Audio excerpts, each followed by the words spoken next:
Hey guys, just wanted to make a quick video here talking about the main issues with Commander 2018 and whether or not people just overreacted about its poor quality compared to previous years. I still don't think people overreacted, but I do believe that these decks were a little bit better than maybe what I speculated, especially when it comes to creative design. There's definitely more creativity than what I gave it credit for, especially with the Izzet deck, with options like Brutaclad and Tawnos. Maybe I just got a little bit of tunnel vision and just focused on Saheeli, but I do think though when it comes to the land deck, it brought out the main deficiency with this set as a whole, and that is lands. For some reason, I don't know what it is about Commander products, but they have refused to give us good quality lands outside of something like a Command Beacon for Commander 2015 or an Arcane Lighthouse in Commander 2014. We're talking about mana fixing lands here. We're talking about reprinting stuff like Isolated Chapel, Sulphur Falls, Hinterland Harbor, you know, the lands that come into play, and if you control another land of the two land types that it has, it comes into play untapped.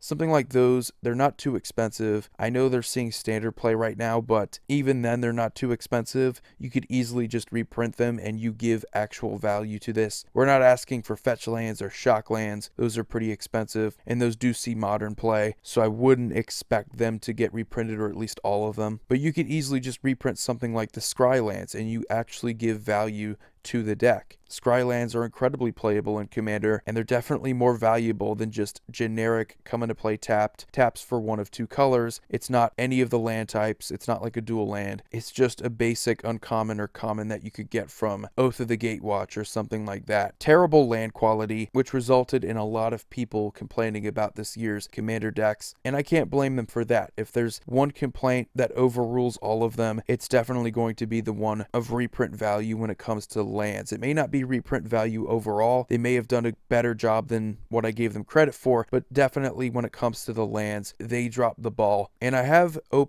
played with all four of these Commander decks, and that is the main issue. Whether your deck did well or didn't do well out of the box was mana fixing. I would have to say that the best mana fixing actually came from the Esper deck of all decks. I know it's not even green, but this was a deck that gave you all three of the signets within its colors, which we haven't really seen too much of before. You know, this is in addition to Mind Stone, Sol Ring, consistent reprints. It made the deck easier to play. You did have only a 3 mana commander to play with, so it wasn't too hard to begin with. But still, mana fixing, mana production, so important for these precon decks. The ability to play your commander sooner is all of the difference when it comes to playing with decks out of the box. And that's really how you have to assess these, because new players are going to enter the format. They want to play with something cheaper. They're not going to spend $200, $300 on TCG Player just to get all of the cards for their decks. I mean, we should be grading these decks out of the box just for that reason alone. I mean, new players are only going to be willing to spend $40 now, and they're going to expect to get some sort of playability out of these decks. And I've heard the argument that we shouldn't expect valuable reprints, and that's right. We shouldn't expect valuable reprints in these decks, but we should expect some value.